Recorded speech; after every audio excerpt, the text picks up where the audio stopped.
This happened many years ago when I was just a child, around 10 years old. I lived with my parents on a small farm at the edge of our village in Russia. It was a simple life, with fields of wheat swaying in the wind and tall trees whispering secrets from the forest. I loved running after butterflies and helping my parents with farm chores. But there was something heavy in the air, an unease that never quite left me. One evening, I played outside under the warm sun. I heard my parents talking inside the house, their voices low and worried. I couldn't hear everything, but I caught the whispers about me. My heart raced as I pressed closer to the window. Their faces were twisted with concern as they discussed how I hadn't grown taller in months. I stepped back, feeling my childhood slip away, replaced by a cold dread. Days turned to weeks, and things changed. My parents became distant. They would glance at each other, worry clouding their eyes. They stopped laughing, and silence hung over our home like a shadow. I thought it may pass, but their fear seeped into everything, chilling even the warmest days. One night, a loud noise jolted me awake. It sounded like something was stomping through our fields.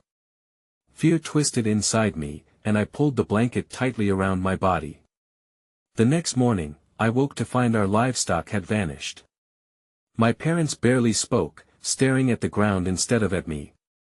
I felt a shiver run down my spine as I realized they were scared of something, maybe even of me. Soon, whispers grew louder in the village.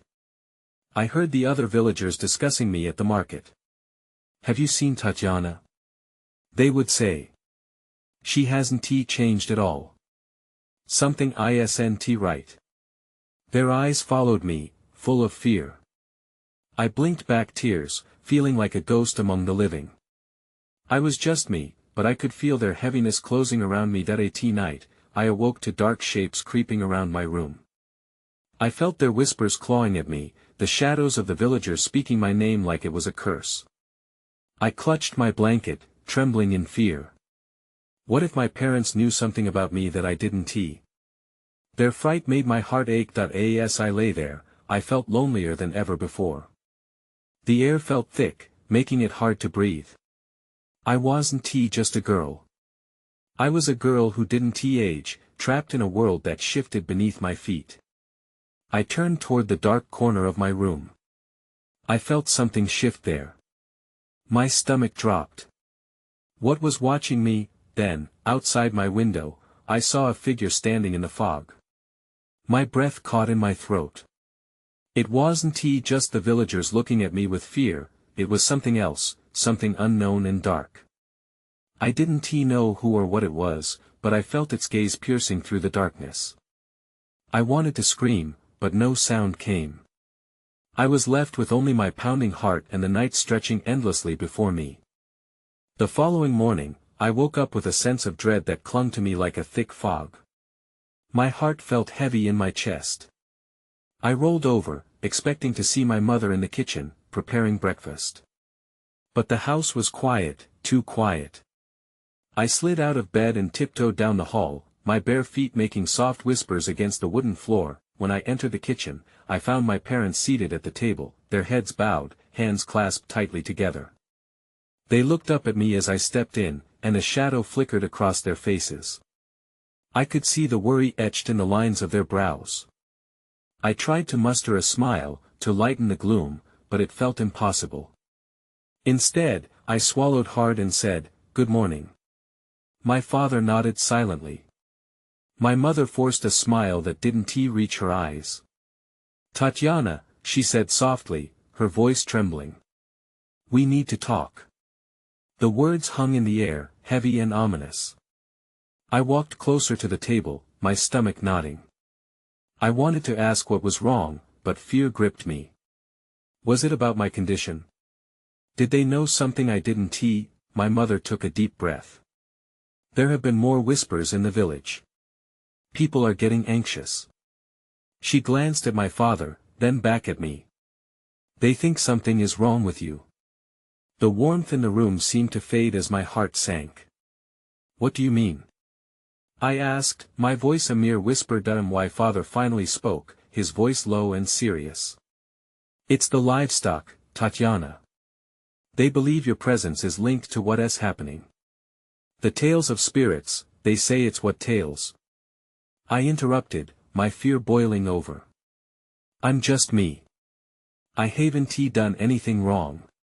My mother reached for my hand, but I pulled away.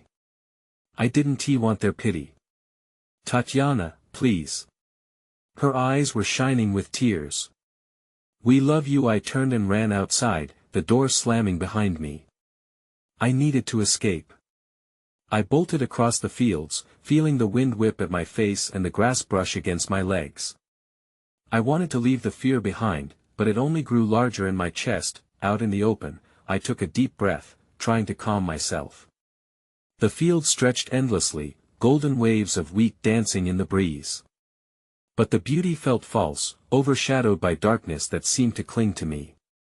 I started walking toward the forest, hoping the trees would provide some reprieve. As I stepped into the shadows of the trees, I heard a rustling ahead. My heart rate quickened. I froze, listening. The sounds came again, almost like whispers, low and urgent. I took a careful step forward, peering into the thicket. That's when I saw it. A small figure perched on a mossy rock, its wide eyes glinting in the dappled light. I blinked, unsure if my mind was playing tricks. The figure was hunched, shrouded in a cloak that looked ancient and tattered. It turned its head slowly, and I felt a chill run down my spine. "Help me," it whispered with a voice that echoed in my mind. "You must know the truth." I didn't know what to do. I felt drawn to it but also terrified. I wanted to run, to escape from whatever was happening in my life. Instead, I stood rooted to the ground as the figure lifted a hand, beckoning me closer. I hesitated, my breath caught in my throat. Something in the figure's gaze felt ancient yet familiar, like a mirror reflecting a part of me I didn't understand. It smiled, but the expression was unsettling, twisting the beauty of innocence into something more sinister. "Come closer," it urged again, its voice a low murmur that slithered into my mind. I took a step forward without thinking, the urge to know overwhelming me. As I approached, the air around us grew colder, and I shivered. "Who are you?" I finally managed to ask, my voice barely above a whisper. The figure tilted its head, studying me, as if weighing my worth. "I am the one who knows," it replied cryptically. "The villagers speak of shadows and omens, but they do not see the truth." "What truth?" I pressed, my curiosity battling my fear. "The truth about you," it said, its eyes gleaming brighter. "Your history, your power, and what binds you to this place." Just as I began to formulate another question, the rustling intensified around us, and I felt a prickling on the back of my neck. I glanced around, anxious. The quiet of the forest felt charged, full of anticipation. "Listen carefully," the figure interjected, its voice sharper now. "There are forces at play that even you cannot comprehend. They want to silence you because you are the key." "Silence me? Why?" The figure leaned closer, bringing with it an overwhelming sensation of dread. "They fear what they do not understand. They will come for you." A branch snapped nearby, jolting me. I turned to see movement among the trees, shapes shifting in the shadows. Panic surged through my veins. "Who is there?"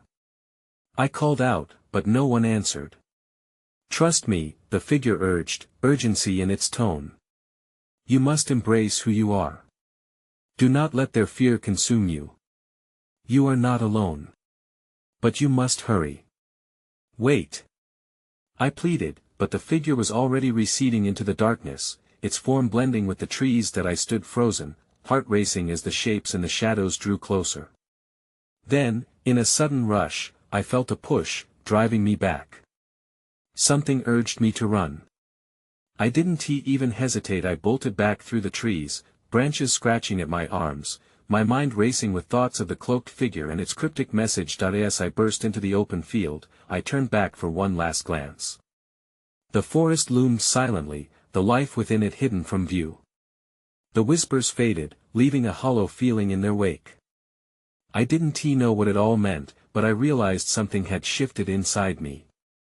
I could no longer ignore the possibilities of what I might become, or the darkness that was approaching. Then, suddenly, a wintry gust of wind swept through the clearing, knocking me off balance.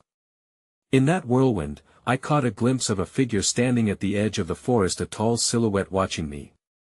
My breath caught in my throat as everything went still. Someone was there, and it wasn't the cloaked figure. I ran, my mind racing, trying to escape from whatever was coming. The field felt endless as I sprinted away, my heart pounding in my chest. I glanced over my shoulder, but the silhouette had vanished, swallowed by the trees. Fear twisted in my stomach. Why did it feel like I was being hunted? I veered to the right, heading toward the path that would take me to town. I needed to get away, to find people, to feel safe. But a loud crack resounded behind me. Time slowed as I spun around, heart racing. The shadows felt alive, bursting with energy that sent my pulse soaring. I stood frozen for a moment. Then, from the depths of the woods, I saw it. A figure emerged, draped in dark clothing that seemed to meld with the surrounding trees. It was tall and menacing, but something was familiar about its posture. My breath hitched. My mind flashed back to the cloaked figure. Was this one of those forces it had warned me about? Fear pooled in my gut, urging me to run. I turned and sprinted toward the cobblestone path that snaked past the barley fields. I could barely see through the encroaching darkness. Distant whispers echoed in my mind, but I couldn't understand them. My feet stumbled over uneven stones, and I barely caught myself. The woods hummed behind me, whispering secrets I didn't want to hear. That I reached the small wooden bridge that led into town and skidded to a stop. I peered down the dark lane, hoping to see the glow of lamplights from familiar homes, but the street was eerily still. The village felt cut off from the world, lost in time. I took a deep breath, tore my gaze from the shadows, and hurried across the bridge. The moment I stepped onto the cobblestones, an exasperated voice sliced through the silence. "There you are." It was Elena, my childhood friend, standing on her porch. Relief washed over me. "Elena," I stammered, my voice shaky. "Where have you been?" she asked, pacing up to me, her face scrunched with concern. "You look pale. What happened?" I couldn't explain it, not yet. How could I tell her about the cloaked figure or the feeling of being hunted? Instead, I took a step closer, desperately searching her face for understanding. I was in the forest, I managed. "The forest?" Her eyes widened. "You shouldn't go there alone. It's dangerous, especially at night." "You don't understand," I said breathlessly. "Something followed me. I think it's looking for me." Elena's expression shifted, a mix of disbelief and fear. "What do you mean?" "You need to tell the elders. They can help." "No. They won't believe me. They'll just think I'm crazy." Panic crept into my voice as I turned my gaze back towards the darkness. The eerie quiet continued, but a dread hung in the air, like the calm before a storm. Then everything changed. A chilling wind swept through the street, and I knew then. Someone was watching. My instincts screamed at me to flee, but where could I go? That's when I realized the truth. Whatever was pursuing me wasn't just in the forest. It was here, in our village. "Run," I whispered to Elena, urgency seeping into my voice. "We need to find somewhere safe." Without waiting for her response, I grabbed her hand, and we bolted down the street. We sprinted down the cobblestone path, the sound of our feet echoing in the silence. The village felt alive yet eerily vacant, as if the very walls were holding their breath. I glanced back, half expecting to see that figure emerging again from the shadows. But the street remained still. "Elena, we can't stay out here," I shouted, looking around for any sign of safety. "The church. We should go there, it's always open." She nodded, her eyes wide. "But what about the elders? They might help us." "No," I insisted, pulling her along. We can't trust anyone right now. We just have to keep moving. As we reached the edge of the village, the church loomed up ahead. Its tall steeple pierced the night sky, a beacon of refuge. But even as we ran towards it, I couldn't shake the feeling that we were being watched. The hairs on the back of my neck stood up, and I could feel something lurking just out of sight that we pushed through the heavy wooden doors of the church, and I quickly locked them behind us. The air inside was cool and musty, the only sound our heavy breathing echoing against the stone walls. The candlelight flickered, casting long shadows that danced in our periphery. "Why did you say something was following you?" Elena asked, her voice small and trembling in the breadth of the vast silence. "It felt like it needed something from me," I said, shaking my head as if to clear the thoughts. "I didn't see its face. I just felt it closing in." "What do you mean?" Her eyes searched mine, filled with worry. Before I could answer, a loud bang erupted from the door we had just locked. We both jumped, and I could feel my heart pounding in my throat. I rushed toward a nearby pew, ready to put it between us and whatever was out there. "Elena," I whispered urgently. "We need to another hit against the door. More forceful this time. No one can get in, right?" Elena's voice trembled, and I could see the fear written all over her face. "The doors are sturdy," I said, my own conviction wavering. But it didn't feel right. The banging continued, rhythmically, as if something or someone was testing our defenses. Then, just as I thought the door would give way, it stopped. Silence flooded the air, thick and suffocating. I strained to hear anything, a movement, a whisper. But just then, a soft scratching began, creeping from behind the pulpit. My breath caught in my throat. "What is that? Do you hear it?" Elena asked, her eyes wide. I nodded, unable to speak. The scratching grew louder, more insistent, and my mind raced with possibilities. Whatever was out there had followed us in. That's when I saw it. A dark shape slithered from behind the altar, a glimpse of a face, pale and haunting. My blood turned to ice, and I gripped Elena's arm tightly. I knew then, whatever was haunting me had come for something I had yet to understand. But the fear building inside me was only just beginning. I could barely breathe. That face, so familiar, yet twisted by shadows, reminded me of long-forgotten dreams. I took a step back, pulling Elena with me. "We need to find a way out," I whispered, my voice shaking. "Where?" She looked around, panic setting in. "There's no other door." I swallowed hard, scanning the room. The altar loomed over us, and the scratching sound now morphed into a low growl, resonating from the dark figure. My heart raced as the thing slithered further into the candlelight, revealing its disheveled hair and sunken eyes. Is that a girl?" Elena murmured, stepping closer to get a better look. "No." I grabbed her arm, forcing her back. "Don't go near it." She looked at me, confusion mixed with fear. "Why not? Maybe she needs help." "At what cost?" My words came out sharper than I intended. "What if she's not what she seems? Look at her." The girl's lips parted, and a chilling shriek echoed through the church. It sent shivers down my spine, a sound that cut through the heavy silence, freezing me in place. Before I could react, she lunged toward us. That I pushed Elena behind me, adrenaline surging. "Run!" I shouted, and we bolted down the aisle.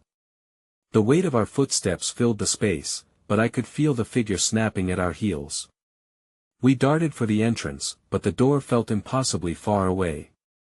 The growls morphed into whispers, ghostly voices that echoed in my mind, scratching at the edge of my sanity. I couldn't make out the words, but the tone was unmistakable, threatening. Just as we reached the heavy doors, something cold brushed against my arm. I turned, and there it was, the girl, now closer than before, her pale fingers outstretched. Stay with me," she moaned. "No."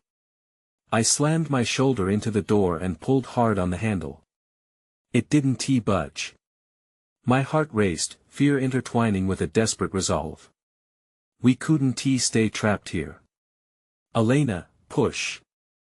I shouted, trying to shove the door open. She joined me, but the growl roared from right behind us, echoing like thunder in the sanctuary. My breath turned ragged, and I shot a glance over my shoulder. The girl was gone. What? I stammered, scanning the pews. Where did she go? And then, before we could react, the candles flickered out, plunging us into darkness. Panic wrapped around us like a vice, and I felt for Elena's hand, clutching it tightly. What now? She whimpered. Suddenly, the whisper grew louder, drowning out my thoughts. I struggled to understand, my pulse pounding in my ears.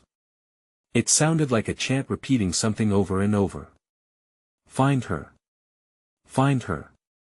Find her. I looked at Elena, dread creeping into my bones. We have to find that light. In that moment, I realized, whatever was haunting me wasn't finished yet, and we were still in its grasp.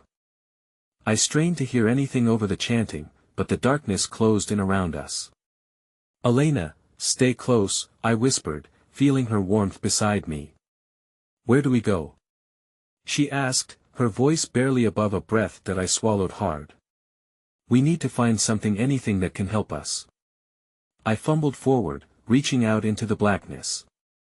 Each step felt like an invitation for something to grab me. My fingers brushed against something cool and smooth. I froze. What is it? I murmured. Cautiously, I pressed my palm against the surface, and a sudden wave of relief washed over me. It's the altar. What does that mean? It means there has to be something. We can't be the only ones trapped here, I said, trying to sound braver than I felt. Elena's fingers found the edge of the altar next to mine. I could hear her breathing quicken. Do you think there's a way to light the candles? Maybe. I began to slide my hand across the surface, searching for anything that might help. My heart sank as I felt the rough texture of wood. We need matches or a lighter. But as I searched, the whispers grew louder, angry and accusatory, drowning out my thoughts. Find her.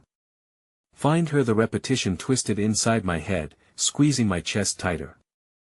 With a sudden sense of urgency, I let my fingers unclench and skidded them across the altar.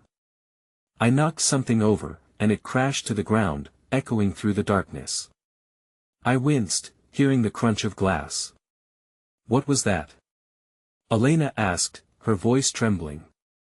I don't know, I replied, panic creeping in.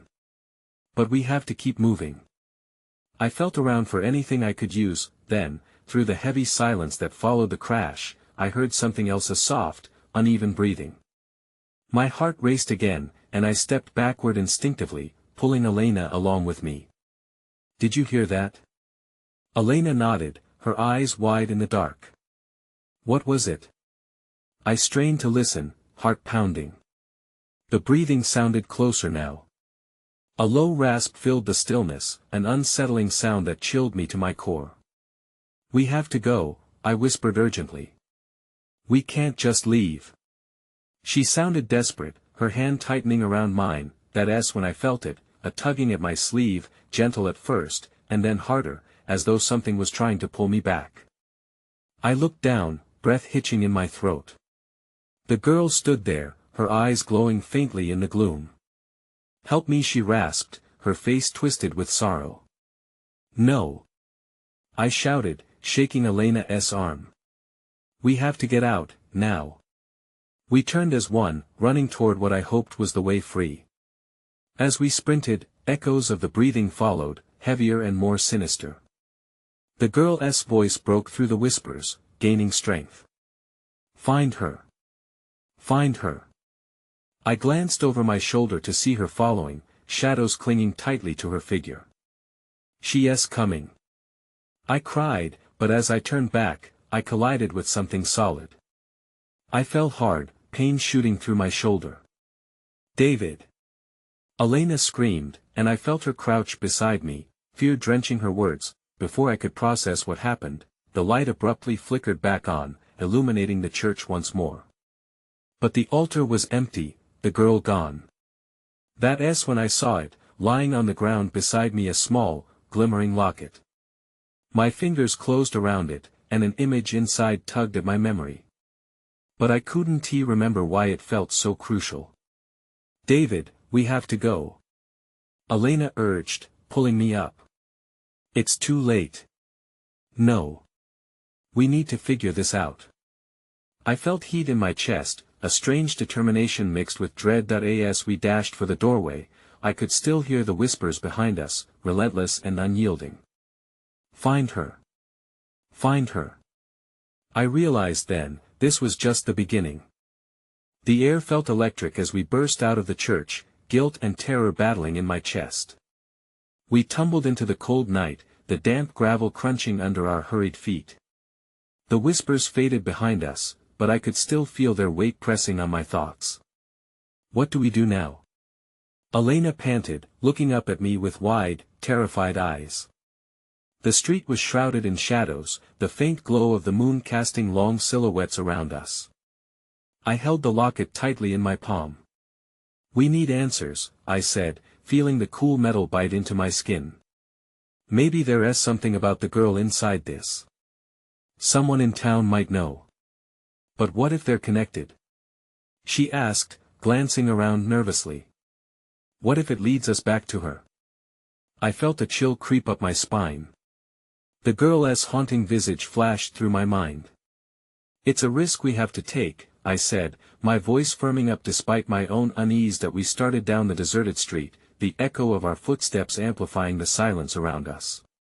My heart raced with every step, both from fear and the urgency to uncover the truth. My thoughts swirled. Who was she? Why did she want us to help? And what was it about the locket? We turned a corner, heading toward the town square. It felt strangely alive even under the pale moonlight. The nearby shops stood still, their windows dark, but I sensed a presence lingering in the air, like we were being watched. As we reached the square, the surface of the fountain glistened subtly in the moonlight, mirroring the sky. I paused, my breath hitching. "Look!" I pointed to a flickering lamp at the edge of the square. It was a tavern. "Let us ask there." Elena nodded, and we approached cautiously. The wooden door creaked ominously as I pushed it open. The dim interior was filled with a few scattered patrons, their faces shadowed and unrecognizable. A thick fog of smoke hung in the air. We stepped inside, and the heavy scent of alcohol and something metallic flooded my senses. It almost felt like an altered world, where time stopped, and lingering secrets waited in every corner. I scanned the room, desperate for someone who might help us. A bartender leaned against the bar, his expression unreadable. "What do you want?" he asked tersely, wiping a glass. I hesitated. "We're looking for information about a girl. A spirit or something." He scoffed, not bothering to hide his disdain. "Ghost stories for children. If you want a drink, that's something else."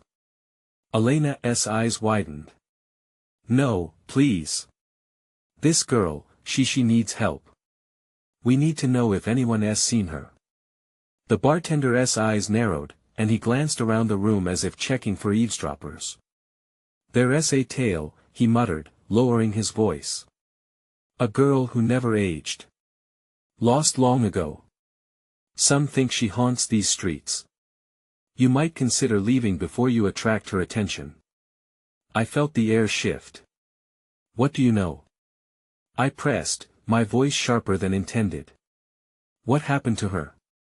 But just then, the door swung open, a blast of cold air rushing in. A figure appeared, silhouetted against the light outside. I squinted, preparing for anything. And then, my heart dropped. It was her, the girl from the altar, standing framed in the doorway. "Help me," she whispered, a chilling plea that echoed in my mind. Before I could react, the lights flickered and went out, plunging us into darkness. A heavy silence fell over the tavern, and I felt the hairs on my neck stand up. The absence of light wrapped around us like a thick blanket, swallowing the warm glow of the room and amplifying the whispers of uncertainty in my mind. I could hear my heart pounding, echoing in the stillness. "Elena?" I whispered, trying to locate her in the dark. My hands fumbled for her arm, my fingers brushing against the soft fabric of her sleeve.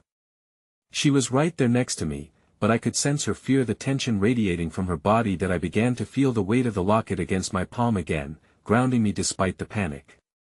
"Stay close," I murmured, my voice barely above a whisper. "We need to." Suddenly, a small flicker of light emerged, illuminating the figure of the girl just inches from us. Her ghostly form seemed to float, her pale features catching the glow, but her eyes were sunken and shadowy, and her lips moved without sound. "Please," she mouthed again, desperation etching her features. A shuffling sound came from the bar, and the bartender cursed under his breath. "What are you fools doing?" he growled. "Get out." She's not to be trifled with. My breath caught in my throat as I took a step back, instinctively shielding Elena. "Who is she?" I demanded, trying to maintain some semblance of control. "What does she want?" "I don't care to find out." "Leave while you can." The bartender's voice rose. His panic was palpable, igniting my own fears. The ghostly girl reached forward, her fingers stretching out almost pleading, but then her expression shifted subtly. It was as if she became aware of the fear surrounding her and shrank back slightly. I saw their connection, a strange urgency about her. "Elena, what if she is trying to tell us something?" I said, glancing at my friend. "Maybe she needs our help." But Elena shook her head fervently. "This isn't right. She looks dead." "No." My mind raced between options. "We can't ignore her. We need to understand why she is here." As the lights flickered back to life, revealing the tavern in its full, cluttered state, I stepped closer to the spirit. "What do you want?" I called, my voice steadier than I felt. The girl took a breath, and for a moment, the noise of the bar faded away. "Find me," she whispered, her voice echoing through the room and winding into my very core. "Before it's too late." In an instant, the patron at the far corner fell off his stool, his drink spilling as he screamed. "Get her away. She'll take you too." Chaos erupted. People scrambled for the door, the room shaking with fear. Elena grabbed my arm, pulling me back. "We have to leave," she shouted, but I was glued to my spot, the girl's eyes piercing through my fears. She pointed toward the back of the tavern, toward a darkened doorway I hadn't noticed before, then everything crashed back in as the bar reclaimed its frantic life. I felt a desperate pull, a drive to follow the girl. I glanced at Elena, uncertainty playing out across her features. With a deep breath, I took a step toward the shadowy doorway, ignoring the ruckus. "Wait!" Elena cried, but I was already moving. That I didn't know where it would lead, but I had to find out. There was no turning back now. And as I stepped into the darkness, I could have sworn I heard her softly whisper, "Thank you." The street outside the tavern was quiet, the only sounds my ragged breaths and the distant echo of panic fading behind me. I glanced around to assess my surroundings, the moonlight casting an eerie glow on the cobblestones. I could still feel her presence, a pull that resonated deep within me. The locket in my palm felt heavier, as if it carried the weight of 1,000 unspoken secrets. "What now?" Elena's voice trembled as she stood by my side, eyes darting to the empty street. I sensed her fear, but also her curiosity. A flicker of bravery ignited within me, urging us to seek the truth. "We need to find out who she is," I replied, my voice steadier now. "The locket might have answers. It's like there's a door waiting to be opened, one that leads to her past. To why she needs help. But where do we even start?" Elena asked, glancing back towards the tavern, where the last remnants of chaos seemed to linger. "There's the old library," I said, thinking of the stories we used to read as children. "Maybe there's something written about her. People in town must have known her. Maybe there are old records." Reluctantly, I led us down a side street, shadows creeping along the edges of our path. The air felt charged with anticipation, as if the village itself was holding its breath. Each step brought the darkness of the night closer, but the thought of uncovering the mystery was enough to drive away my hesitation. When we finally reached the library, I pushed open the creaking door, the musty scent of aged paper and ink enveloping us. "Let's split up," I suggested, urgency lacing my tone. "If there's anything here, we need to find it fast." Elena nodded and headed toward the back where stacks of books loomed. I moved to a side table, hoping to spot something that caught my eye. As my fingers brushed over the covers, a book slipped from the shelf, landing with a thud. I knelt to pick it up, and the pages fluttered open, a delicate sketch of a girl with long, dark hair and hauntingly familiar features. "Is this her?" I whispered, feeling a chill cascade over me as I studied the illustration. As I turned the pages with trembling hands, snippets of history pulled me in. Years ago, a tragic story unfolded. A girl named Kira, who never bloomed into womanhood, loved by the village yet feared for the darkness that surrounded her. I read about the disappearances of families and livestock. The villagers had come to believe she was a vessel for malevolent spirits, a conduit for something otherworldly. In their fear, they cast her out, and from there, the story turned murky, shadows and whispers obscuring the truth and her disappearance, leaving only a legend behind. "David!" Elena called, her voice piercing through my thoughts. I looked up to find her holding a brittle scroll, her face pale. "Come quick!" I rushed to her side, my heart racing. "What is it?" She unfolded the scroll, revealing scribbled accounts from villagers. "It mentions rituals," she said, her voice trembling. "Rituals aimed at binding her spirit, to ensure she wouldn't return. They feared her power, but what?" I urged, my eyes darting over the text. "There's a name," she said, pointing at a line. "A name connected to the spells they used, a family line, and it leads back to your family. David, this is tied to you." A wave of dizziness hit me. It felt like a nightmare spiraling out of control, the pieces fitting together in ways I both dreaded and couldn't ignore. "What do you mean?" My voice barely escaped my lips. "Your family was involved in her story," Elena responded, fear flickering in her eyes. Maybe you're a part of this." I swallowed hard, the room closing in around me. As those words sank deeper into my mind, I couldn't shake the feeling that the darkness was still lurking, waiting for the right moment to recapture both Kira's and now my own fate. Moments later, a sudden crash echoed from the front of the library, immediately seizing our attention. The stillness that had filled the building shattered, replaced by a surge of anxiety. "We need to go," I said, the urgency clawing at me. Just then, a whisper danced through the air, a familiar voice calling my name, laced with a chilling melody. It was Kira, begging for help, her presence drawing closer. Elena gripped my arm. "We have to get out of here. She's coming." Fighting the fear coursing through me, I pushed through the door, the unrelenting night air hitting my face like a slap. Shadows spilled like ink from the corners of the library, swirling and menacing. We sprinted back through the streets, my heart racing in sync with my footsteps. I glanced back for a moment, and I swear I saw Kira's figure meld into the darkness, pursued by the legends that had so long repressed her. That we needed to confront whatever was haunting not just me, but the village itself. There would be no resolution without understanding. Twists of doubt continued to coil inside me, blurring the line between myth and reality. What if it really was in my blood? I looked at Elena, the determination in her eyes gave me strength. Side by side, we raced towards the unknown, the quest for clarity leading us into the embrace of shadows that held the answers we desperately sought. Though the path ahead remained murky, I knew there was no escape from Kira or her story. We were tied together now, our fate entwined with an unwritten legacy steeped in mystery, darkness, and perhaps something hopeful. And as we ran toward the night, the world shimmered with secret possibilities, reminding us that the truths of the past were not lost, merely waiting for the courage to be faced once more if we dared to confront them.